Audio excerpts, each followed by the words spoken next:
Hello everyone, my name is Melis and welcome to another video about Ashes of Creation. Ashes of Creation is an MMORPG currently going through its alpha testing phases.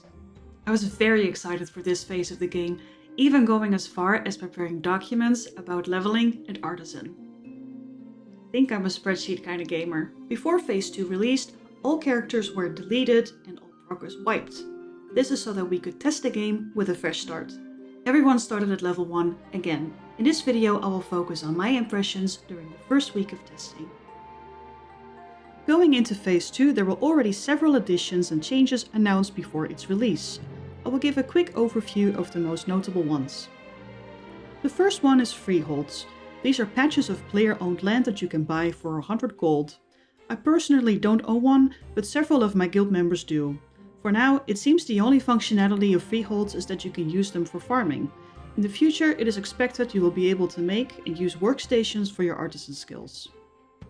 The second big addition is player market stalls. In a city, players can offer up their items for sale on the market, where other players can buy those items for a set amount of gold.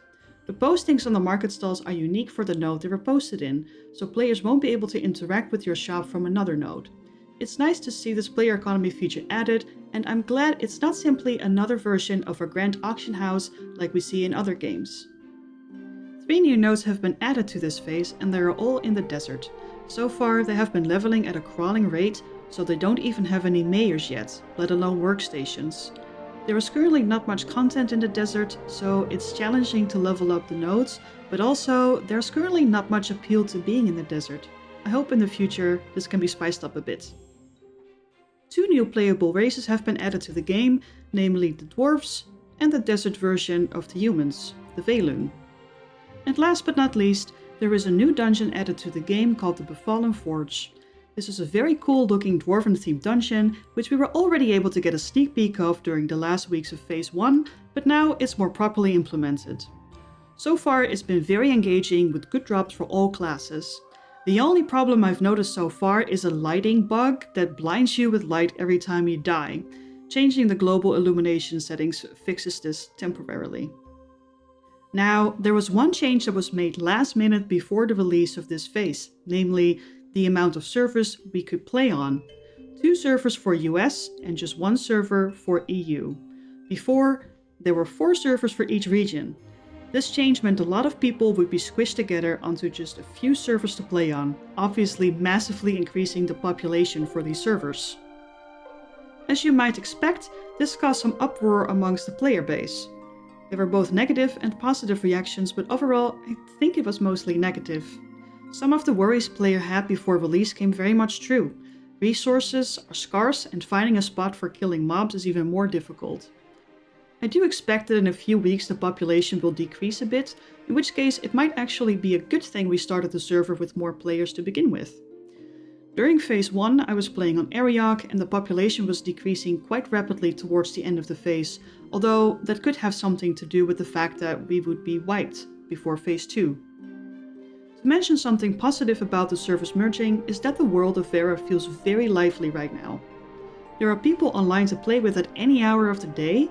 Also, the increased population size stimulates politics taking place, which some people really enjoy, including myself. It's supposed to be a game with social dynamics after all. There are bigger guilds on the EU server now, as well as more PvP focused guilds. They seem to have been very interested in attacking caravans, and with the guild I am in, we've actively been trying to think of tactics to avoid these attacks and work together as a guild to make as much gold as possible despite these PvP guilds roaming about. I'm not going to lie, it is fun to try to outsmart other parties and play the sort of cat and mouse game with the rivals. One big downside to having so many people on one server is that I feel like, especially on Lotharia, the nodes have not been working together very well. Everybody is mostly doing their own thing. For example, this has led to not 1 but 2 woodworks having been built. Now, if you do the math, there are already not enough nodes to facilitate every possible artisan workplace, so building 2 of the same seems incredibly inefficient and is just screwing over other players on the server. I wish the mayors of the nodes could get over the rivalries and at least try to communicate about this better. Like, come on guys, we're all adults here, right? Unfortunately, the leader of our guild who was an experienced mayor on Ariok, did not get the mayorship we were aiming for, so we don't have much say in what's happening in this regard this time around.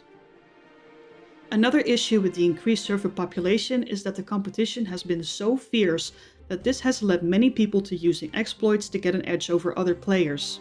For example, I've seen many reports of people exploiting certain leveling spots to get XP very fast without taking any damage.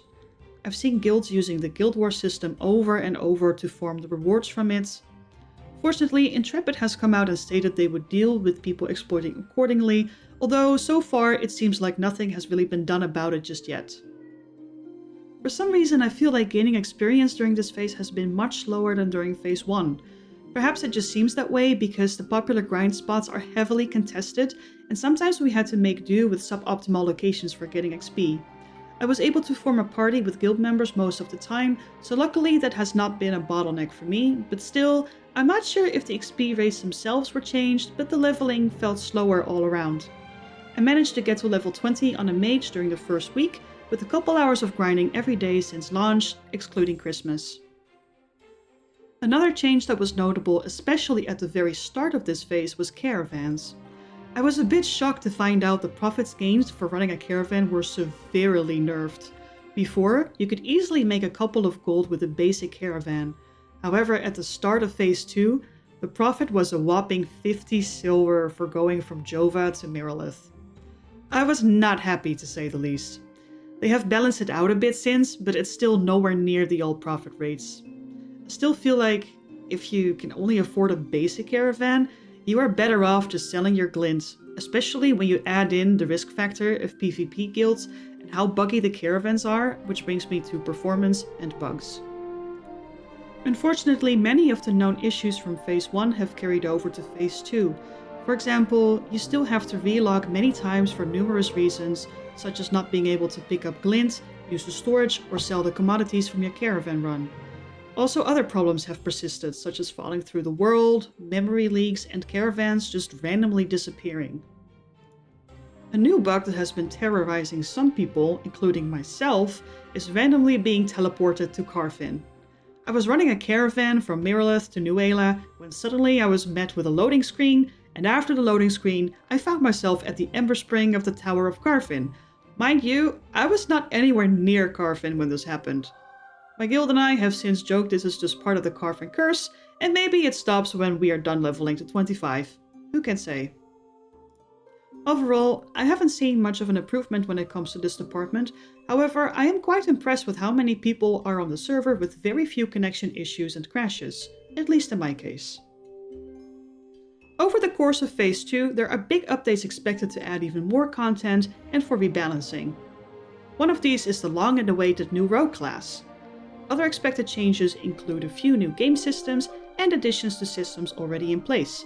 I'm excited to see what the game will look like a few months down the road. That concludes this video for today. If you have tried phase 2 and you would like to leave some thoughts on it, put them in the comment section down below. Thank you for watching, hit the thumbs up button if you liked the video, and if you would like to see more content about Ashes of Creation in the future, feel free to subscribe to my channel. I will see you guys in the next one.